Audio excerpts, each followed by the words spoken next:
Welcome to This Complex Life, a podcast where we explore the intricacies of wellbeing and relationships. I'm your host, Marie Vakakis, an accredited mental health social worker, family therapist, speaker, and mental health educator. Coming to you from the lands of the Bunurong and Wurundjeri people, join me as we demystify mental health, break down stigma, and navigate life's messiness and complexities one conversation at a time.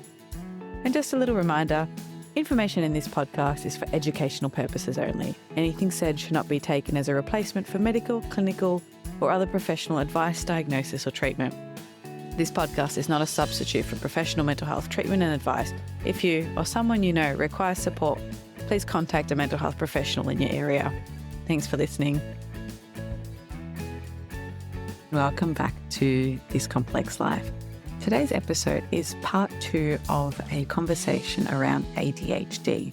In the episode last week, which you can have a look at in the show notes, I interviewed Jodi Green about her work as an ADHD coach. And in this episode, she interviews me and talking about some of the differences between coaching and therapy and how I would work with someone presenting with ADHD and some of the differences that might have to someone who works with a coach. I hope you find this conversation helpful. We talk about some of the ways in which we work with mental health and mental illness and general well-being, and sometimes the impact that executive functioning difficulties or time blindness or rejection sensitivity can impact relationships. I hope you enjoy my conversation or the reverse interview with Jodi Green. Hello and welcome back to This Complex Life. Today, the roles have been reversed and I am being interviewed by Jodi Green. So this is part 2 of a two-part series. Maybe we'll do a third, we don't know, where I spoke with Jodi about late diagnosed ADHD and how she works with folk in terms of ADHD coaching. And then offline, we were having a bit of a chat about, well, what's the difference between coaching and therapy? And so Jodi's back to interview me about how I work with ADHD in therapy. And I'm feeling a little nervous. No, Jodi's actually really lovely. Don't get the wrong impression. But I'll hand it over to you, Jodi. Sharing the mic. Yeah, thanks, Marie. I am also a little nervous. I've never interviewed anyone on a podcast before, so there you go. So I feel like I should be like, and we're here today with Marie. Go for it. Let your listeners know you. Yeah, I really loved following you over the last 12 months or so, I have to say. And I really like your perspectives on just all the nuances around mental health. And you have a really kind and compassionate vibe is the word I'm going to use in your Instagram feeds and all those things. So I'm really curious to chat a bit more today. And like you said, we covered sort of ADHD and coaching last time. I would love to hear from you a little bit about what you see as the differences. So maybe we'll start there. So like, you're a therapist. I don't know exactly what your training and background is and what disciplines you work in. So maybe you could start there and then, explain a little bit about how you work. Yeah, sure. So my background is I'm an accredited mental health social worker and family therapist. And I've done a lot of extra training in working with young people and young adults. And then I've trained in extra modalities like EMDR therapy. I do couples therapy as well. So I started off, even while I was studying at uni, I was studying psychology, working in the disability sector. So I've seen the change from as a carer and working in houses through to this side of my career now as a therapist. And the roles differ between things like counselling, case management, home help, practical support, and therapy does sit differently. And one of the things that I encourage people to, or maybe just get them to think about, is everyone will do it different. And even as therapists, like I'll hear someone say or read something in a Facebook group, someone like, I would never do that to a client. And someone else like, I do it all the time. And most of what we try to do and explain to someone in those first few sessions is, this is how I work. What are you looking for? What are your expectations? Does that fit with how I work? So we kind of talk about what it is we do, how we do it. Does that work with you? And then after a while, we check in and say, is this working? Because some people do intensive therapy. Some do single session therapy. Some like to do really long-term, really deep, personal kind of psychodynamic psychotherapy. And other people like to talk about their dreams. So there is no universal sort of way of doing this. And it's really important to find a person that fits with you, with what you need at that time. Yeah. Yeah. That makes a lot of sense. And I've been guilty of walking into a session and expecting the therapy to start straight away. Whereas often that first session can be setting the scene and talking about expectations and getting that sense of whether you're in the right place and if the therapist is going to work the right way. And I'm sure from the therapist's point of view, you're also like, I'm trying to figure out, what does this client want? Is this person, have I got what they need? Would you adjust your working style with someone with ADHD? Because that was the topic of our previous conversation. Do you have a particular way or particular differences that you notice? So I'm more attuned to it if someone mentions that they've got a diagnosis, because then it just helps form a bigger picture. If someone is taking medication, then that's great. I'll support them with that. If they don't feel that that's for them, there's no pressure to do that. I try and help them. And sometimes the thing is, and you might notice this too, when someone is newly diagnosed, they don't know what works because something has gotten them to the point where they're like, I'm questioning or I'm curious. I want to know about my brain. And then they go and have an assessment. So sometimes it is trial and error. And part of that is actually building a good working relationship where we can say, let's try this. And it's okay for you to tell me if it's not working. And that's where I think the therapy bit is different to maybe coaching, because I can see that for some people, they've had hundreds of these moments throughout their childhood, throughout their adult years, of being told off, or they're too much, or they can't sit still, or this. So they're very, maybe not even aware that they've suppressed that. They've suppressed those needs. And so some of that is building enough trust in the relationship to help them even recognize that, oh, I'm bored, or this isn't working for me, or I leave a session feeling confused or I've forgotten everything. So we do work on that parallel to trial and error. So it can be, I write things on the whiteboard. It can be, some people like to have a few things emailed to them after a session, or sometimes they want a copy of their notes. So we'll do a lot of mind maps and take notes together, and then they just take a photo of that. Some like to go for walks, fidget toys, beanbags sitting on the floor. It can vary. So it is hard for someone who doesn't know what they need to ask for it. So we're doing that work at the same time as experimenting. Yeah, that's really interesting. I know that my daughter always asks if she can sit on the floor. Every session we go to anywhere, she doesn't like being stuck in a chair. But I guess sometimes you might, like you said, come across people who don't even realize that that's an option, or haven't yet learned to ask those questions, or to know, I can focus, I'll be able to listen better if I do X, Y, Z. Yeah, so part of it is knowing that diagnosis is part of the picture, I guess, and then you can open up for questions. And I suspect you have a very non-judgmental, open style. I mean, I know that from working with you in a little bit in the last little while, but I mean, that's a great space, isn't it, where people feel free to go, maybe I would focus better if I had a fidget, or if we went for a walk, or, well, I have forgotten everything from last session. Maybe we should make some notes this time. Being open to that as the therapist, I think, is amazing. Yeah, and it takes a bit of time to get into that groove, because I think sometimes I forget that people might be doing this for the first time. And so it can be a really big reminder every time I meet with someone new who's never done anything therapy related, whose maybe only reference is what they see in movies. It has to be in the constant forefront of my mind to try and remind myself, I need to go through these steps. And especially when someone's really hungry to move things along or fix something, or, things aren't happening quick enough, it can be easy to be swept up in that. And sometimes that rushes the work, and it means some of these foundational bits can be left out. So I have created a journal, and I'll put a link to that in the show notes that people can download from the Therapy Hub website. But we give people a journal, or the option of downloading that, to work through some of those things. And one of those questions is, what are some of the barriers or challenges you anticipate? And that might get you thinking, it might have nothing to do with ADHD. It might just be, I don't know if I trust someone. It can be hard to open up. I find 50 minutes really boring, or so it does help people. A really good inclusive practice, it is inclusive of a wide range of things, keeping it, for me, knowing that person's also got ADHD helps form some, I guess, formulation of why they might be experiencing additional challenges, especially around anxiety, depression, maybe sensitivity to rejection or other interpersonal difficulties. So it's sort of from that framework that that diagnosis is helpful to help understand what could be contributing to some of those other areas that the person might not be completely fulfilled in. Yeah. So I'm assuming that you would do therapy with someone for one of those diagnoses, like anxiety or depression.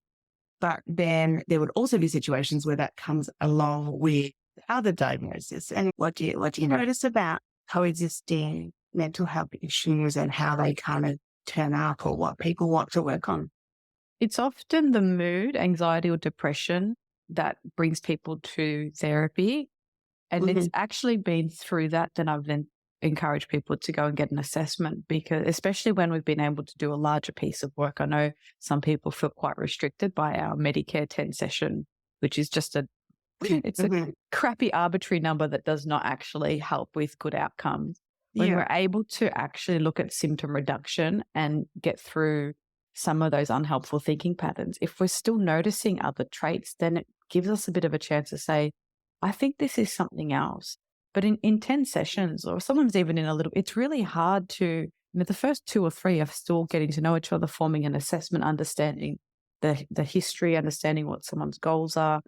And then a few after that, it's still piecing it together. So I've often found people come because they're struggling with anxiety or they're feeling overwhelmed. And then we go back around and think, actually, I wonder if this is. And sometimes it's a bit of a question mark of there's some traits of maybe autism, there's some traits of ADHD, but I also know from your history that there's some trauma. Let's sometimes I put those on the table and people will tell me, oh, maybe I've actually thought of that before and here's why. And then we start to unpack it together. So I don't do the assessments. I do some screeners. I do some symptom checklists. And then I encourage someone, if they want that diagnosis, to go and get it done. But if they self-identify as having some of those traits, we can still look at what the impact of that might be throughout their experiences, just living and existing with those areas of challenge and what impact that has now. Because it all links to then how they feel about the world around them and the interpersonal stuff. Yeah. Do you feel like you're opening up a bit of a Pandora's box sometimes? So there's like a presenting kind of issue or like the reason the person has come to see you. But then as you start figuring out why that's a challenge, it's kind of opening up all these other pathways. How do you handle that? As someone who can see all the pieces falling into place. Poor Pandora, she gets a really bad rap, doesn't she? Yeah, I don't want her box ever. For most of the people I work with, there's a relief and then there's grief. So if we put a name to something that they've long felt, I know there's something about me that works differently, or I can't just figure this out the same other people have done, it really helps sort of think, oh, that's why. And then often there's a grief that I wish I knew this earlier. For some people, they'll look at it and think, oh, that could be, but I'm not sure if it's really that helpful right now, and I'll put that on hold. Sometimes parents can find it really hard because they're like, I just can't have one more thing wrong with my child. And they don't mean that in a negative way, but they feel so overwhelmed already with maybe multiple potential diagnoses, whether it's physical health, intellectual disabilities, or other areas, that they think, I can't just have one more thing. Like, this is just too much. Because often those same parents are the ones who want to read the books, who want to do the stuff well. And they're like, this is one more thing I have to learn, and this is exhausting. And it can feel really overwhelming. But overall, people are quite happy to understand how and why their brain does what it does. Yeah. Yeah, that's interesting. I think from a coaching perspective, we do talk to people about that relief and grief, but often they come to coaching like a little bit further down the track. So they've kind of been through that process, and then they're sort of like, right, I'm ready to build some skills or to get some help in coaching sense. And I guess as therapists, you transition to that place as well. So, getting through those first couple of stages and then looking at, okay, what do we do now? How do we help? Where do we build skills, or where do we learn how to cope with that? Yeah, and each therapist again works really differently. So because my background was working in disability sector, I have done a lot of extra training. It's a bit, I could dust it off. It's a bit dusty at the back of my Yeah. brain, but things around sensory profiles and really sort of that behavior activation. So if someone wants that, we can definitely do that.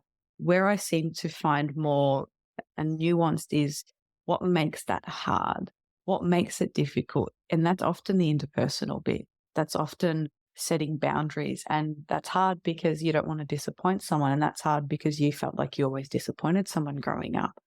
I'm scared Mm. to do this. Why? Fear of rejection. Where does that come from? So it's not as easy as saying, you just need to tell your friend, I can't do dinner on Saturday because I underestimate how long tasks are, blah, blah, blah, blah. That sounds like a really good strategy. But when I unpack what makes that difficult, it's often these interpersonal things that are informed by a lifetime of experiences that make those things hard, or they trigger an anxiety or a worry around being left out or disconnected or rejected.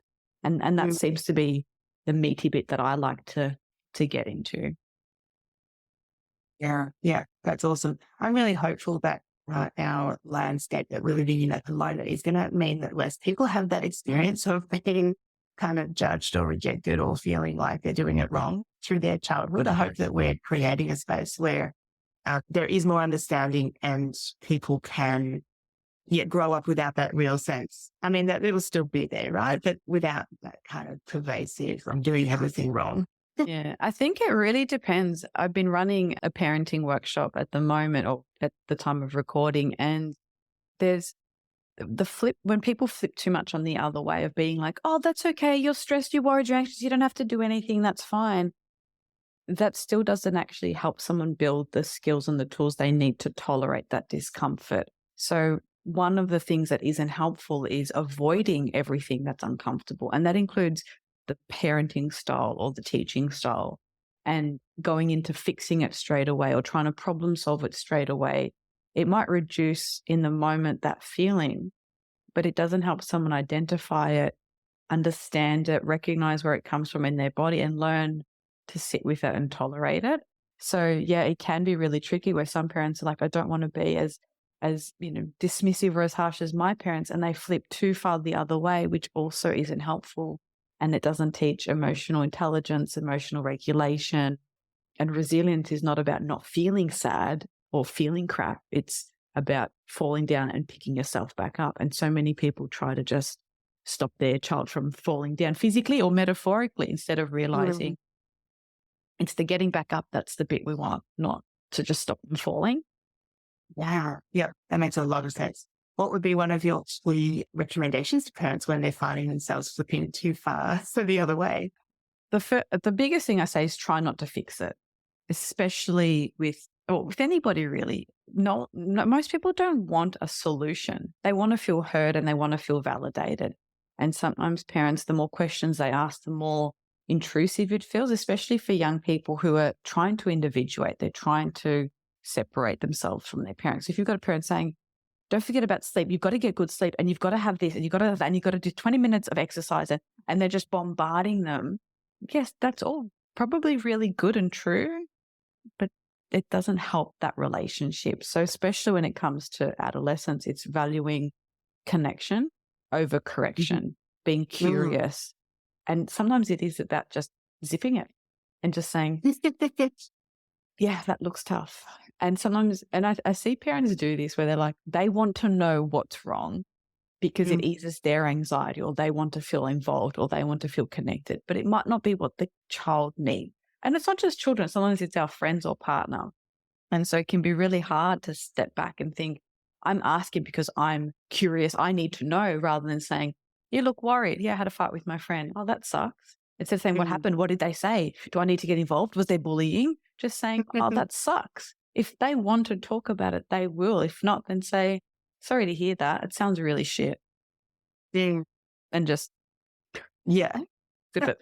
One of the hardest things, right? And I think what you just said was really interesting, that parents are trying to alleviate their own sort of anxiety or anxiousness about what's happening for their child, because we're intimately involved in their lives when they're little, but then it's not just the adolescent that has to individuate. It's like the parent that has to allow that to happen too. And I imagine with kids who have had challenges, then you are sort of more intricately involved in like finding the right therapist or finding the current tools and things that you're trying to introduce to your child's life. Yeah. And that would make it harder. Yeah. And I think that really comes with a lot more feelings of rejection, especially if there's a sense of you don't need me anymore, but I did this for you and I rearranged work or I reduced work or I didn't work. I did this, and then now you don't need me. You prefer to go play with your friends. Do you know how much effort I put into this?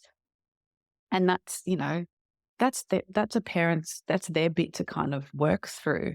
And it can be really hard as there's a phrase we use, I don't know who came up with it or where it came from, but it's moving from manager to consultant. So it really is moving from that role, often in the primary school years where they need you to be the manager. They love you in that role. They want you to get stuff done for them, organize play dates, pack lunches, cut off crusts.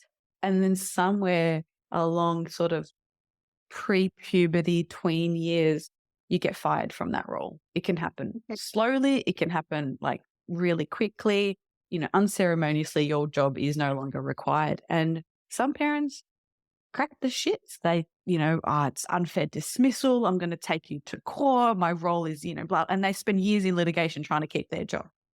Some will storm out, say, well, stuff you. You didn't need it anyway. I didn't need you anyway. Dinner's in the microwave, heat it up.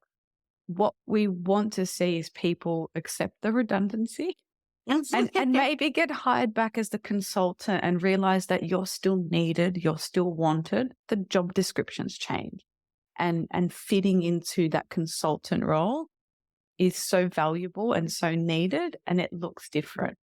And if parents can start to understand that that's supposed to happen, it's what they need, it can help ease that, or normalize that feeling of rejection or, not being as needed or as involved. And that's something to think about. And if you've got the capacity to talk to friends or family or work through in therapy, I think that's a really powerful thing to check in with yourself. I was just going to ask, do you often offer parent sessions when you're working with a young person? Do you sort of offer that adjunct kind of conversation for a parent, or is that too close to higher? How do you arrange that? It depends on how the referral comes. So if somebody comes for full family therapy, then the family relationship is what is seen as the client. For a lot of young people, I don't see anybody whose parents aren't involved. To how much, it really depends on what that young person needs and some of the dynamics in the family. So sometimes it is really helpful with the young person's permission to have a solo session with the parent, being really clear about what I can and can't share about what the young person said. But some of it is often in those conversations of, I can see this is really tough for you. And if I can help the parents understand their reactivity and get a little bit of insight, it then helps shape the conversations they have. And so I won't do full therapy on the parent because they're not my client, but I will have a session or two depending on what's needed to sort of give them that space to acknowledge, I'm reacting this way because I'm scared. I'm reacting this way because I feel hurt or rejected, or I didn't even know that my response to this actually pushes them further away or isn't as helpful, or I'm doing what I wish I needed and I'm finding it really hard to see that they need a different thing. So I do focus a little bit on that. And then if that person requires more therapy, it's best to have someone separate so that that relationship stays with the young person who's originally the client. Yeah. That makes Does that make sense? Yeah, it makes a lot of sense. And I think most parents would value that kind of external perspective to help them see their blind spots, because, we all have blind spots and we all have these areas where we don't realize the impact we're having on people around us. So having that kind of reflected back by someone who is trusted and skilled, qualified. So sometimes the reflections back from your mom or your best friend might not be as helpful as a reflection back from a therapist. Yeah, really interesting. What else do you do around ADHD or helping people understand their diagnosis? Yeah, what else would you like to share with the listeners? Yeah, so the literature is really great as a reference point to what else might be happening. And then it's also looking at people with a lived experience. So one of the things I'm always kind of keeping in mind is that sometimes there's about a 50% overlap for people who have both ADHD and autism. So screening or checking for that as well can be really helpful. And then it's thinking about what are some of the other things that we see an increased risk of. So we see an increased risk of things like binge eating disorder. We see an increased risk of substance misuse. We see an increased risk in maybe gambling or addiction. So having those in mind just helps to know where to focus and what other things to kind of screen for or to look at, and knowing what questions to ask. So again, therapy can be really tricky because I can only work with what I hear and see in the room. Mm-hmm. So that's a really big part of it, is trying to figure out what else could be happening and what that person might be at an increased risk of. And then looking at how that has impacted them growing up and what are those sorts of secondary sort of, I guess, sometimes it's even gains and sometimes it's challenges. So someone felt like maybe I'm shit at school and they realize now that I wasn't, I just couldn't sit still for that long. But that mindset has been really deeply ingrained, just like so many, I don't know, maybe women are told that we're not good at math. And you just take that with you into life and think, or I'm not artistic. And so sometimes it's challenging those beliefs and asking questions around what was that like and how did that look for you? So yeah, I guess that's the other thing I would kind of be looking for. And then bringing in a partner into the space, or other friends or family members, keeping them in mind and thinking, how does this impact your relationships? And then what can we do with that? So if it's overcommitting and then not finding the right time, we need to recognize that. What's the impact of overcommitting? And then it's not trying to cure the ADHD. That's not how, I don't even go there. It's what's realistically possible with the way your brain and body works right now. Yeah, that's a really good question. I love separating the executive function aspects of a challenge from the other sort of skills or relationships or environmental stuff, and see, I think often something like blindness or that sort of sense of, overcommitting is around working of time with blindness. But if you understand that's something that your brain is struggling with, then you can go, okay, what does that really mean? Like, it's not that I'm an unreliable, disrespectful person. It's actually that I have trouble estimating time and I'm not aware of the passage of time as I work in my day. So I think unpacking that, I think, is really helpful for that depersonalizing and taking the moral judgment off some of those behaviors. Because then it helps in the conflict in relationships to understand that. So often we have, when I work with couples, we'll interpret someone's behavior with a certain lens. So if punctuality is really important to me, let's say, I'm not throwing my poor partner on the bus because he's very punctual, but let's say he wasn't, and he was saying, I'm coming home at 6:30. I was like, great, lasagna's in the oven, and he's always running late. Now, if I've got if I've got a moral judgment on that and I'm thinking that's rude, that's inconsiderate, I've told him it matters and he's still choosing not to do this, then I'm not important and he's rude, and then blah, blah, blah, blah, blah.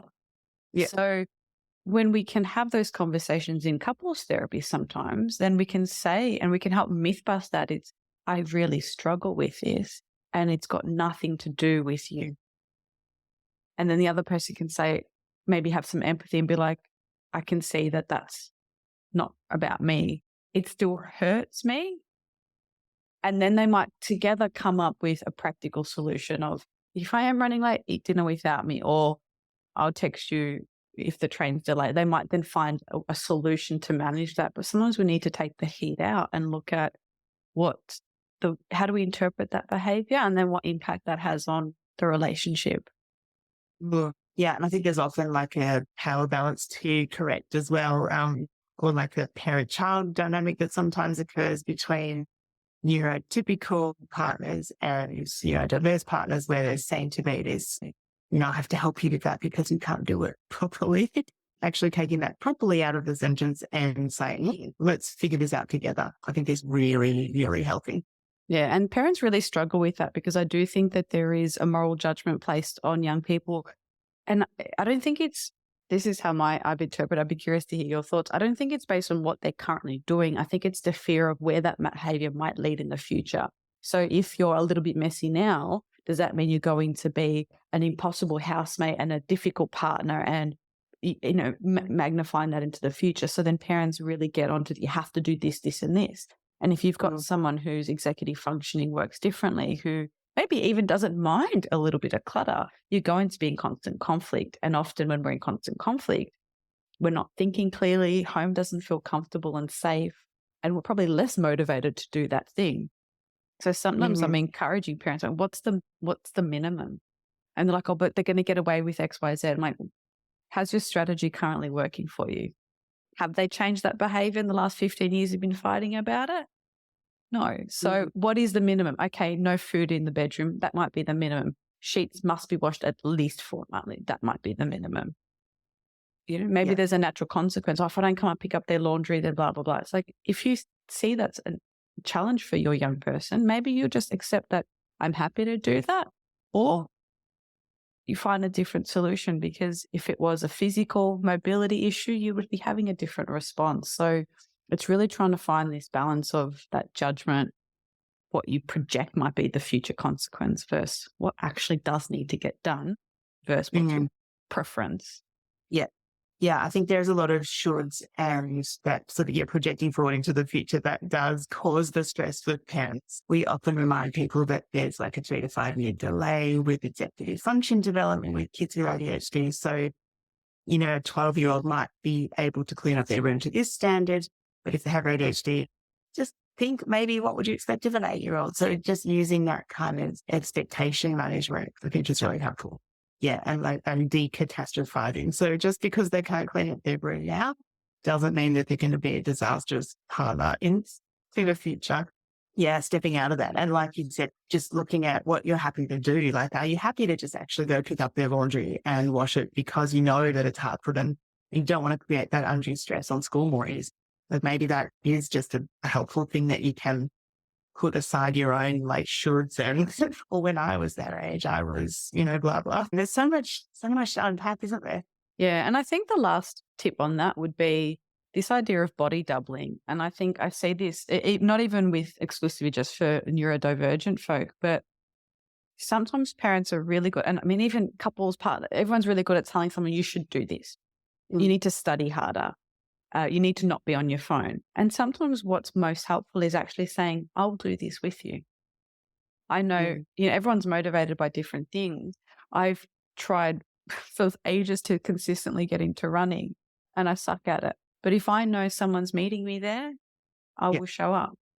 No matter what education I get, no matter how much I'm told running's good, no matter how much I know about the cardiovascular benefits, no matter, I get it. I know it. Yeah, I've got the run. Oh, yeah. But if someone's like, hey, let's do this together. Oh, yeah, okay.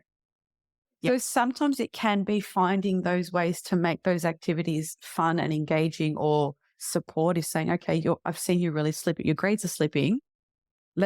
I'll do some work on my laptop or set up the table. You can do some work. Maybe we can gamify it together. Like, it's doing things with and teaching someone how to cope, because who's to say that that's not going to be the norm in 20 years' time? Like, how do we know what jobs will and won't be available? Like, someone's like, oh, you can't wear headphones in an office. Yeah, you can. Yeah. So there's all these strategies that we can start teaching that people are scared to teach because I think it's going to further impact or disable their young person, instead of realizing that's helpful now. Yeah. If you need it, use it. Yes, exactly. Yeah. Yeah. That's in my coaching membership. We do a planning session together. So we literally sit down and everyone does a brain dump. Everyone picks their top priorities for the week ahead. But we do it together. And part of the fun is it's at a certain time, it's at a certain place, there's other people, and we talk it through together. And I think that aspect of not just being told, oh, you should do planning and here are the steps, but actually come join me and we can have a quick laugh or a quick chat or whatever else that makes it more fun, makes it more interesting, gives you that little dopamine burst that helps your executive functions come online. Yeah, that's really good. And what would you like to say as we come to the end? What other tips or anything else that you want to communicate about therapy and ADHD or any of the other conditions? Yeah, I think when it comes to therapy, it's really important to find someone that you click with. So really thinking about what are the hopes and what are you struggling with? Why now can be really helpful. And then starting to think about what you might need to make that successful. And even just sort of saying to someone, I don't know, or this isn't working for me, or could we try something else? Your therapist won't judge you. And even if you say, I don't know if this is a good fit, can you recommend someone else? They're the one person who, I mean, yeah, you pay for their skills and experience, but their care is for free. That's important. That's what they do. So I think we call it resilient help seeking. It's okay to keep trying, to not find the right fit, to work a bit more and try and find someone, and recognizing that it can be like dating, where someone might set you up on a blind date. Think, this person's awesome. And you may think like, yeah, nah, not for me. Therapy can be a bit like that. Someone might like really gentle and calm and soft, and that might work. And someone else is like, nope, I need more direction, more instruction. Someone else might love that a room smells like lavender and has, I don't know, diffusers and salt lamps. And someone else is like, excuse me, no, thank you. So it's okay to try and find the right fit for you. And I think that's a good place to start, is looking at if that person does have social content, but don't let that dissuade you if they're not, because some therapists are brilliant therapists and suck at technology and hate social media. So don't let that be the only thing that you use to inform your decision, but it can be a bit of an indication of what that person's vibe is. Yeah, that's right. And I think if you find their consulting rooms, or if you can get a recommendation, or even if you can walk past and just have a look, they can be free and easy ways to just start to get a feel for somebody. I part of me wants to say, yes, that's great, but we're on the second story of a double-story building, and our neighbours don't look after the lawn, so please don't judge us. Don't judge. Don't judge a book by its cover. Yeah, when you come inside, it's really nice, but it's not my job to cut the bamboo, and it looks quite messy. So yeah, okay, well, disregard that one.